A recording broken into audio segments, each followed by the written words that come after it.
ผู้ชาวถามหาเจ้า โอ้ เขาเห็นแล้วเจ้าน่ะเขาเอาเจ้าได้อยู่เจ้าจะเอาเขาบ่ บ่ โลกบ่ทันเห็นหน้าเห็นตากัน อ๋อแต่ว่าเพิ่นน่ะเห็นพอตู้แล้วเนาะ แต่ว่าเขาเห็นเอาเฮาบ่ยังบ่ทันเห็นเขาเนาะ อันนั้นแหละจังหวะ เฮาก็ลั่นปากบ่ได้แล้วสิเอาอะไรนี่บ่ได้ มันแหละมันให้ไปเอาไปขอแล้วนะเดี๋ยวนี้น่ะอยู่ชายแดนเวียดนามผู้ใด โอ้ บ่แม่นทางมันนี่ได้ อ่ะโอเคเนาะทางสาวเมอเองก็สิได้ขึ้นไปหาทางตูก่อนเนาะตอนนี้ก็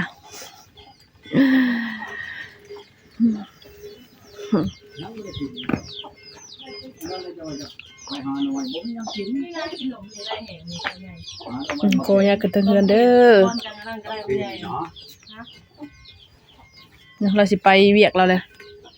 ไปหาหน่อไม้นี่แหละ โอ้ หาใช่น่ะพอตู้นี่ก่อนนี่ หาน้ำมูนี่เลยพอได้จัก ใครอยู่ซะ ไปไหนไปหาล่นให้เราหาล่นเด้ออ้าวเฮาหยอดขาวหั่นเด้ หาหน่อขาวๆให้เนาะ แกงจังแซ่บ พ่อใหญ่เจ้าเยอะมันจืดไว้นะต้มเสื้อแป้งหนูหรือว่าเบอร์มาแข่งก็ได้ จะได้กินไวโลดค่ะนะเดี๋ยวเสื้อแป้งหนูจากกระบุงหนึ่งนี่เสื้อในตอนจะต้มค่ะ ใช่ในหม้อต้มเฮานั้น แม่นแล้วมันจะจืดไวหรือว่าได้ใบมาแข่งก็ได้ ข้อย ใบ ก็บ่ทันได้เคยเฮ็ดได้ สูตรสั้น บ่สูตรสนุกก็คือการเสื้อใบก็ได้หรือว่าเสื้อมากมันก็ได้มาแข่งนะ ๆสั้นบ่หวานแล้วบ่มื้อนั้นดอก คนละก็เฮ็ดสูตรทสั่นนำพุ่นน่ะขอยใส่ไข่ไฟน้ำตาลป้าคักอะเลย น้ำตาลก็เสื้อได้แล้วก็จืดไวพ่อใหญ่เอ้ย จืดไว้น้ำตาล เพราะว่าคันสมมุติว่าเจ้าจะกินไหวหั้นนะหรือว่าเจ้าจะกินแรงก็เจ้าก็ต้มจัก2น้ำ3 ว่า น้ำ สิไปทาดโพนเช้านี้ โอ้ บ่ได้ไปมื้อนี้สิไปมื้อนี้ น่าจะไปเมื่อวานนี่พ่อใหญ่เอ้ยวันศิล บ่ได้ไปวันนี้มันบัดวันฉินบัดแห้งคาแล้วตัวเองลูกหลานมาเป่ามา อืม คือสิเต็มเบิดเนาะพ่อใหญ่อยู่นี่นะ หึ คือสิเต็มเบิดเนาะนำมื้อนี้นะเพิ่นมาเมื่ บ่ อวาน เขามาบ่หลายวันนี่6คนซื่อ อืม ๆ6อันนั้นมัน แต่เก้าน่ะลายบ่พ่อใหญ่ โอ้ยแต่เก่าเว้าแล้วตั้งแต่10พุ่นแล้ว10ปลายพุ่นแล้ว ฝนก็เริ่มตกแล้วเนาะพ่อใหญ่เนาะยิงมากระทุนยิงโง่จนมากระทุนหาดเนาะพ่อใหญ่ ย่างบุตรสิดีบ่ เนี่ยยิงงูตัวนี้แหละจังหวัดสิไปถามเบิ่งอันผู้ชาวนี่ผู้ใดอันกินงูน่ะสิเอางูตัวนี้ไปให้ อ๋ออีหลีเด้อบ่แม่นข่อยเอาลิ้นได้ ให้กินแบบได้ เพิ่ เพิ่ น น บ่ได้ น่ะ หายนี่ ให้กินแบบได้น่ะกินแบบเอาลูกเอาเมียนี่บ่หรือว่าได เอาเมียแล้วเขากินงู แบบว่าเอาเมี บ้าย น แล้ว ข่ ก็ อยนี่มาเอามึงดู งูรู้แล้ว ไม่ได้เนาะ แบบว่าได้เมียแล้วก็เอางัวตัวไปเอางัวตัวไปกินเนาะ มึงรู้บ้านกุดแค่นี่ อืม งูช้องโตรู้แล้วโตตายโตเป็นรู้ไร อืม อ่า โดย แต่ว่าเขาบ่พร้อมกันดอกพระเจ้าฟ้าพุ่นแล้วเขาเอาตัวหนึง ก็ไล่อำลังนำมันเนาะ ถ้าดองคือกันกระชาม10ล้านเขาก็เอา15ล้าน อืม กับงัวตัวหนึงงัวช้องโตก็ดีพุ่นแล้วอยู่ที่นี่ทำเอาเขาอ่ะในนั้นได้บ้านอันนี้ได้ ได้บัด โดย ขาดไว้บัดป้ากันเนาะแล้วก็ได้ เอ ไล่ อ อำ ข้า ลั ง ง เมียนบัดป้ากัน โดยโดย บ่คืออันเมียข่อยอันผู้อันมันเมื่อเมื่อกี้นี้ได้ กินหมูบ่พ่อใหญ่ กินควายที่ว่ายังหมูพัดกันวันที่ชานี่มื้อนี่สิไปเชียร์ให้เขามันเมื่อก่อนหันมันลีกตัวนี้แหละมันบ่มีนั่นรู้จักบ่อันเมียข่อยนั่นสมมุติว่าข่อยได้แต่งได้แปลงแล้วบัดนี้ล่ะคันนั้นมันหนีคือว่านี่นั่นมันได้ชงข่อยนะ เสียผู้ใช้ไก่แทนแล้วมันไปก่อนบัดนี้มันรู้จักแล้วว่าเพื่อนมันนำไปจังอีกหาติ๊บเข้าชิญาติกินยังบ่มีเว้าเพียงแต่ในอื่นเอาอยู่ในอันหัวในอันห้วยหั่น มวยมากิน เวลาอยากกินแล้วก็ไปเอาในห้วยน่ะมาใช้ติ๊บเข้าก็โอ้ยบ่เทือนเขาน่ะคนจักเทอแม่นคกเจ้าคนน่ะติ๊บหน่อยเดียวน่ะพอจะมาเห็นทุกข์ชำนั้นโอ้ยมามีความทุกข์ชำนี้ยังพบนี่ฮีไปอีหล่าเอ้ยว่ะ โดย มันสิว่าโอ้ยกูไปนี่มันอันนั้นแหละเพิ่นเป็นเด็กน้อยเด้ทีมโลดเอาเด็กน้อยกับเด็กน้อยให้ก่อนมันเตะจนว่าแขวออกเล่มหนึงทั้งเทิงนั่น อีบัดนี้ยันซองอยู่เนาะพ่อใหญ่ บ้านนี้นั่นคือมันสิเอาบ่ออกเบิดบ้านนี่นะมันยังอยู่เด้มันเอาอีกบ้านนี้เอาผู้นี้น่ะมันเบิด ออกหมดพวง ถ้ามัน เนาะ เอาออกเทิงกันแควไม่เท่าคุณก็ไม่เท่ากันมันเว้าถึงหูครับอันลูกเคยผู้นี้จังชัดจังทีโอ้ยแม่นแล้วลูกเคยผู้นี้น่ะมาเอาเข้าให้เอาเงินให้เอาไปยังให้ชิ้นเชื่อผ้าแพร่ผู้นี้นั่น ชาวบ้านปีเนาะ ชาวมาปีเอาให้นั่นเกิดมันอันนั้นพันพวนคูนั่น เตะแขวลูกเช้าออกแล้วถ้ามันมาคักจะ มักแบบ ยั นั้น น จากดมฮอดหำลูกเคย เนาะ อันไม่เท่าเป็นอันนี้น่ะน้อย โดย คันว่าไปเตะลูกเช้าเราดมแท้ๆไม่เท่าพอดีดมหน้าหำลูกเคยได้ โดยโดย ยันเราแพงครับคันไปโอ้ยอยากได้หยังให้อยากได้หยังให้เราชังไม่เท่าอันนี้นั่น โอ้ยไปโลดเจ้าถูถอนค่อยนบวันคืนนี่วันชินวันนี่นั่นอันมันพ่อมันพบแน่กับลูกกับเต้ากับลูกกับผัวมันนั่น โดย คอยว่าสิไปทาดโพสมันนี่คอยสิไปบ่ายให้ยาคูอ่านให้คอยออกกันกับเมียผู้นี้นั่น อืม ให้มันตกให้มันตกกรรมมันทำเวรมัน พ่อใหญ่จะไปกับพี่เดิมถัดพูน ฮะ จะไปคนเดียวจ้ะนะ เอาไปผู้เดียวนั่นแหละไปกับไผชวนชาวชันว่าเออพังเมื่อก่อนว่าพัง บ่ เมื่อ เพิ่นยังมาทันได้โทรหาสนุกนะกันทาเพิ่นโทรก็จะได้พาเพิ่นไปหั่นนะ จังหวะนั่นแหละ แม่น ถามว่าไปกับไผอยู่ไปผู้เดียวคอยนี่แล้วคอยสิชวนเบิดบ้านกุดแค่นี่เขาบ่ไปนำคอยหรอกสิชวน โซนบ่ต้อยก็ได้นะพ่อใหญ่เอ้ย นั่นจัง โซนบ่กุดแค่บ่เลยโซนบ่ต้อยนี่นะมันนั่งใกล้ๆนี่ จะมาคุกแค่ว่าคือเนาะ โดย เอ้าพวกเนี้ยมันบ่แม่นกิจธุระของเขาเนาะ อืม เจ้าก็จะไปแนว โดย กิจธุระนะอยากไปแก้บะอยากไปบะนะนี่เอาเมียใดก็ เป็นอัน พ นี้ บ อยู่ หนี เนาะ เอาเมียใดก็พบหนีมันย่านตายเฉพาะอยู่ในเฮือนนี่ อืม มันบ่มีหยังให้มันกินนั่น โดยคือบ่ได้กินอยู่เนาะพ่อใหญ่ เพิ่นเว้าแล้วเขามีหีพร้อมจอมน้อยก็พออยู่ เขาบ่มีหีบ่พร้อมจอมแก้วอยู่บ่เป็น อันนี้มันบ่อยู่หยังอีกอยู่ทนบ่ได้เพียง โดย ที่มันได้เข้าก็มีเพียงก็มีนะอยู่ในนี่น่ะมันบ่ครอเมื่อหาโอ้ยคอได้ถอนอายเอ้ยคอยหน่อยหาคอครบนกกินนั่นมันถึกแล้วมันนั่นมักพริกอยู่เฮือเหนือเกลืออยู่เฮือนใต้พื้นไผอยู่เฮือนเพิ่นขอเข้าได้เกลือสิจำบ่มีมันถึกอีนายทองนี่มันถึกแล้วอีนายนี่เกินมันถึกครับ กินขัง มันมักแนวนั้นแม่มันก็มักแนวนั้นมักลูกเคยเตะลูกสาวมันน่ะมักคักอลีหรอเกินแล้วมักคักอีนายนี่มักลูกเคยว่าแนวนั้นน่ะ โดย กับผัวเขาเด้อไม่ใช่เขามักคักแต่ว่าบอกประกาศเลยนะแข่งฉวันนี่ใครอยากได้เมียน่ะไปเอาอยู่หันมีเมียอะไรก็ไปเอาโลดเพราะได้ไปนอนนํเขาน่ะ อืม เออพอดีกันชำนั้นมันจังพอดีกันเอาโอ้ยคันว่าเฮานั่นนี่พออยู่พอกินไม่เครื่องใช้ของใช้ก็ดี เขาบ่อยู่ได โดย เขาบ่ได้มักในนี่ไดชุมนี้น่ะ โดย มื้อเช้ามาแล้วไปหาขอแมลงมาไปหาขอนั่นถือเขา อันนี้แป้งนัวก็เต็มครับมักพริกก็บ่ได้อึดปลาแดกก็บ่ได้อึดเกลือก็บ่ได้อึดบ่มักได้อันนี้ปลาจะยังมีนั่นน่ะ ได้กินอยู่เนาะ คันเฮือนก็มันกว้างโพดอันนี้น่ะคันว่าผัวกับเมียนั่งชบกันลงโลดนั่นมันจังได้ลูกที่เขาอ่ะถึกนั่นน่ะมันจันมันถึกกับอีนายทองครับ โดย ไปเบิ่งโลดใครอยากเห็นเฮือนในนายทองนั่นหอประชาติในนายทองนะบ่แม่นเฮือนดอกเฮือหอประชาติเราดิฉันเรามักคักอีนายทองมักในนั้นน่ะมักอยู่ในนั้นน่ะอ้าวโอ้ยเกยน่ะก็ช่องชอกโอ้ยพระชาติแผ่นนี้นั่นกว่าลื่นนั่นเกยในทองเกยในทองเฮือนห้องเฮือนเฮานี่ยังกว่าอีกห้องเฮือนเฮือนในทองเบิ่หลังน่ะ น้อย มักแนวนั้น เอาแล้วนี่นะถ่ายรูปมานี่อยู่ในนี่โทรศัพท์นี่เฮือนไปเท่าก็อยู่ในนี่เฮือนอีนายทองเฮือนป้าเฮือนน้องเจ้าอยู่ในนี่เบิดก็ตายเอาเบิดแล้วน้ำช่องน้ำช่างอยู่นะหั่นก็สิว่าได้ก็ตายเอาเบิดแล้ว โดย นี่พี่ช่างให้เบิ่งเอานี่แหละ เนาะ กว้างควางก็ดีแม่เฒ่านะโอ้ยไปตีบักกันเป็นลาบนั่นคนวันนี้ก็เอามาให้แม่นความก็เอาคนนั้นไปเตะลูกสาวเรานะจะไม่ใช่เรามักครับคนนี่คนชินคนทำคนนั้นบ่เฮ็ดหยังนี่แล้วบ่เอาเราบ่มัก เราบ่มักเนาะเรามักใช้ความรุนแรงกับลูกมันบ่ กับอันเมียกับบ่มีนี่ อืม เขาก็บ่ได้อึดได้อยากเราบ่ได้มักได้ไม่เท่าใดมาแล้วเอาเข้าให้เราโอ้ยบุญแต่เราบ่เตะข่อยจะว่าเอาเข้าให้เรานั่นเอาเงินให้เราโอ้ไม่เท่าใจดีขนาดเด้อเอายังให้ก็เอามือเรามักน่ะไปยามแต่บ่มีหยัง โดย เตะอย่างนี้ข่าวว่าลูกสาวเราเตะลูกสาวเรามื้อนั้นมื้อนี้โอ้ยใจเราดีกว่าฉันเราได้ไม่เท่าอันนี้ได ดีใจ โอ้ยเราว่า ที่เขาแชร์ เตะมันตายกว่าเราก็จะว่าพุ่นแล้วกับลูกกูนั่นอีทองนั่น แถวออกเล่มหนึ่งโอ้ยให้มันออกเบิดเทิงๆกันแถวยิงมันนั่นบ่ทุไม่เท่าแต่สิเต้นโดดเต้นดองดีใจได้ โดย มันชาเราขับจังหวะ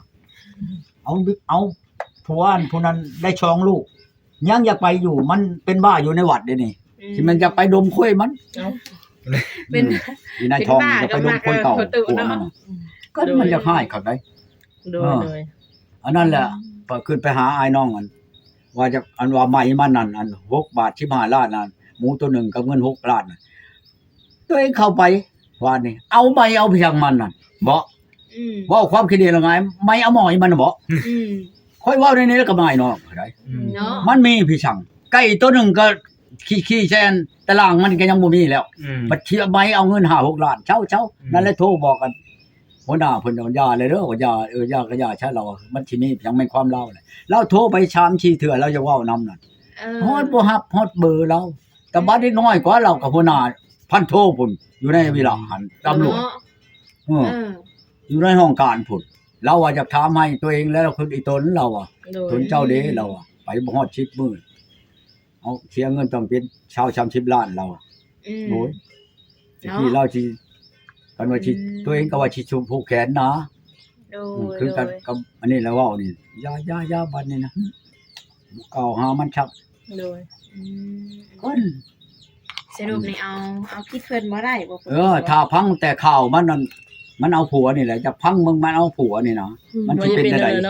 อยากรู้จักอันอีท้องนี่เอาผัวน่ะมื้อใดว่าซั่น ก็สิฮู้ข่าวอยู่บ่ตู่ไผสิส่งข่าวให้มันหักรู้จักใดเขาไม่อยู่คน มีคนรู้จักอยู่เนาะอยู่รายงานมามันผัวแล้วแต่ไม่ได้โทรมาเลยเราว่าพ่อใหญ่ไผทางพูดแล้วเขาบ่สิโทรมาไปชังเลยบ่แต่เฮาโทรไปก็ยังบ่รับแล้วบัดสิบัดโทรมาโอ้ยผ้าสิผ้าหัวเขาอันนั้นผ้าเขาโทรมาโดยแต่ว่าแบบว่าเขาเจ้าเอาเบอร์แบบว่าเนาะสเปนเบอร์ใหม่โทรมาหาจังว่าคันว่าจะเว้าจังซั่นจังซี่ตำเฮาก็แล้วอย่าเด้อข่อยจังซั่นสิบ่คันว่าเฮาห้องมาให้เฮาขึ้นไปเว้าพุ่นเว้าไปสั่งเว้าเอาไปสั่งมีความใดๆจังอันเมื่อแล้วแล่นเมื่อแล้วให้เฮาแล่นขึ้นไปเว้าอยู่พุ่นเนาะคันว่าเดี๋ยวนี้หันข่อยบ่ได้มุกดีใจเด้เจ้าเตะเจ้าตีข่อยเจ้าไล่หันผ่านนี้จากเฮือนจากชานข่อยโดยเจ้าข่อยจังได้หนีข่อยจังได้มายังว่าสิไปเว้าแน่คันเจ้ามาเว้ามาว่านี่ก็พอคืนข่อยก็สิคืนใครล่ะบ่อันนี้โอ้ยโทรไปนี่มันยัดขโกนหีมันพังโทรศัพท์มันน่ะโดยมันขี้เดียดมันแท้ๆโอ้ยมันจะเว้าได้ก็เว้าดอกช้ำนั่นน่ะบ่เบิดฮอดแสนบาทดอกยันมันถูกกูบ่ได้ออกอีทองน่ะไดชาตินั้นคุมื้อนี่บ่ได้เลือกเงินน่ะโดยอันนั้นพ้องว่าเอานั่นเอานี่ข่อยแต่ค้ำข่อยบ่เห็น2 บาทข่อยยังบ่เกี่ยวครับอย่าอีละไอ้เฮงนั่นอยู่ห้วยลาดเอาเมื่อ3 บาทข่อยก็ยังบ่เห็นถูกยังมีเงินใช้อยู่ยังอยู่ค้ำข่อยก็ดีนี่เนาะฉะนั้นอีกโอ้ยอย่าเฮามีอยู่สิเว้าอำหอมไปยังเขาโทรมาใช้ผู้ชาวถามหาอยู่มื้อนี้อ๋อโอ้ยอายุ16 17 ปีครับโอ้สาทางนี้น่ะประตูเอาฮอดฮู้มาให้เบิ่งประตูไกลนั่นแหละผู้สาวน่ะอยู่เมืองน้องไกลอีกแล้วไปทางเก้าอีแหละพ่อใหญ่ไปทางเก้าอีแหละเมืองน้องนี่แหละฮู้มันก็อยู่นี่ใช่ประตูงามบ่ประตูบ่เอ้าอีกน้อยอายุ16สาวใหม่แล้วบัดนี้เนาะ16บ่เอาเนาะประตูเนาะ16 17เอาเนาะประตูเนาะ26เพิ่นยังอายุน้อยอยู่เนาะพ่อใหญ่16เพิ่นใหญ่กว่า26เนาะมาเรื่องความคิดเนาะว่าจังว่าโอ้ยจะแม่นประตูให้ติดต่อให้ประตูเขาโทรมาเขาว่าสิเอาบ่เมียผู้ชายโทรผู้ชายถามหาเจ้ามันเป็นคนใดโอ้ยคนนั้นกับธรรมดาเฮานี่แหละหักอยู่ไกลใดไกลปานใดไปฮอดบ่มื้อนึงฮอดเดี๋ยวว่าขี่ยุนชองชามต่อข่อยจะบ่หานไปแล้วว่ะมีได้ค่าหย่นเนาะพ่อใหญ่เนาะมื้อนึงไปฮอดได้อยู่เนาะโดยหมอแก้วนะโทรมานี่หมอแก้วเพิ่นติดต่อให้ติบ่ได้ติดต่อมันอันนี้มามันว่าผู้ชาวถามหาเจ้าเขาเห็นแล้วเจ้าน่ะเขาเอาเจ้าได้อยู่เจ้าจะเอาเขาบ่โลกบ่ทันเห็นหน้าเห็นตากันแต่ว่าเพิ่นเห็นประตูแล้วเนาะแต่ว่าเขาเห็นเฮาบ่จำบ่ทันเห็นเขาเนาะอันนั้นแหละจังว่าเฮาลั่นปากบ่ได้แล้วสิเอาอะไรนี่บ่ได้นี่ตัวเองก็ยังบ่ทันเว้าได้ว่าแล้ววางเช้านี่น่ะมันจะได้ใช้เบอร์มันนี่เบอร์มันอยู่ดอกนี่เช้านี่มันก็โทรมันบอกมามันว่าผู้ชาวอันถามหาเจ้าอยู่ว่าฉะนั้นนี่ชาวเมืองนองแนวตัวเนาะชาวเมืองน้องครับพี่สิงห์ถามซื่อๆดอกบอลข่อยสิไปเอาเพข่อยสิไปเอาชาละวันพี่บ่โอ้สรุปแล้วโฟตู้มีบ่คนสิไปขอนี่ชาละวันนี่แม่นบ่ชาละวันมันมื้อนี้มันยังถามอ้ายมัน คนตัวที่ประตูขุดบัตรเฮินบ่ประตู เออ ลมกันทุกมื้อบ่พันโทรศัพท์นี่ หากระยาวางหนึงนี่นะคำจะหน่อยมันหือจักนี่ บ่ สมมุติว่าคันอ้ายมันขึ้นมาแล้วนี่ เห็นหน้าเห็นตาเพิ่นแล้วบ่ มันถามอ้ายมันแหละ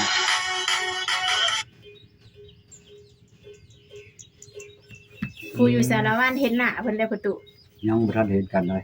โอ้ คุยผ่านเสียงซื่อๆบ่ เออ มีแต่เสียง บ่ นี่เด้ๆผู้ชาวนั่นนี่เด้ ว้า ใส่ประตู สาวสำน้อย เบิ่งแนบสาวงามนะ ชาวนี่แหละนี่ ใช่ประตูหันมาพี่ในประตู โอ้งามได้ เต้อ ชาวผู้นี้แหละอันว่าอันหมอ เบิ่งดูพ่อใหญ่ คือสิมางามในประตูอ๋อสาวขึ้น อายุ ใหม่ 17 ก็เบิ่งหน้าฉัน ปี แล้ว เนาะ เนาะเบิ่งดู มันสิเอาบ่เอามันเห็นแล้วเห็นฐานะเจ้านั่นมันเห็นแล้วว่าชนะมันแหละมันให้ไปเอาไปขอแล้วนะเดี๋ยวนี้น่ะอยู่ชายแดนเวียดนามผู้ใด โอ้ บ่แม่นทางนี่ใดบ่แม่นทางบ้านปอบ้านนี่ก็ไปกับบ่แลเด้อบ่แม่น อื ได ม ดูโดย โอ้งามได้ เนาะคืองามในประตู จังหวะนั้นแหละ บ่ จักงามจังได๋เลยเบิ่งฮู้เขาก็เบิ่งเฮาก็เบิ่งฮู้เขาเบิ่งเขาก็เบิ่งฮู้ เพิ่นบ่ได้เห็นบ่ในคลิปแบบนี้นะ เห็นนั่นแล้วเบิ่งในนี่แล้ว ประเทศในเงิน เห็นแล้ว คลิ เห็ ป นเบิดแล้วเฮือนข่อยนี่น่ะมันเบิ่งเบิดแล้ว เพราะว่าเฮาสายไปสายมาเนาะพ่อใหญ่เนาะ รวมแต่ใดมันจนว่ามันฮู้จักเบิดในเฮือนนี่น่ะอีนี่น่ะฮู้จักข่อยน่ะ เด็กแต่ละคนนี่สาวทุกคนที่ถามเฮาทุกก่อนนี่เนาะป้าถือว่างามเลยประตูนี่นะ โดยขาว เอาเฮ็ดแน่ด้วยประตูคือมาขาวงามด้วยประตูนี่ จังว่านั่นแหละจะเขา ทุ จะ กคน สิได้แล้วหากว่า จะเป็นสิเอาเฮาลีหรือบ่เนาะ จะเขาสิเอาเฮาเว้าบ่รู้เฮาก็มีคือกันนั่นแหละ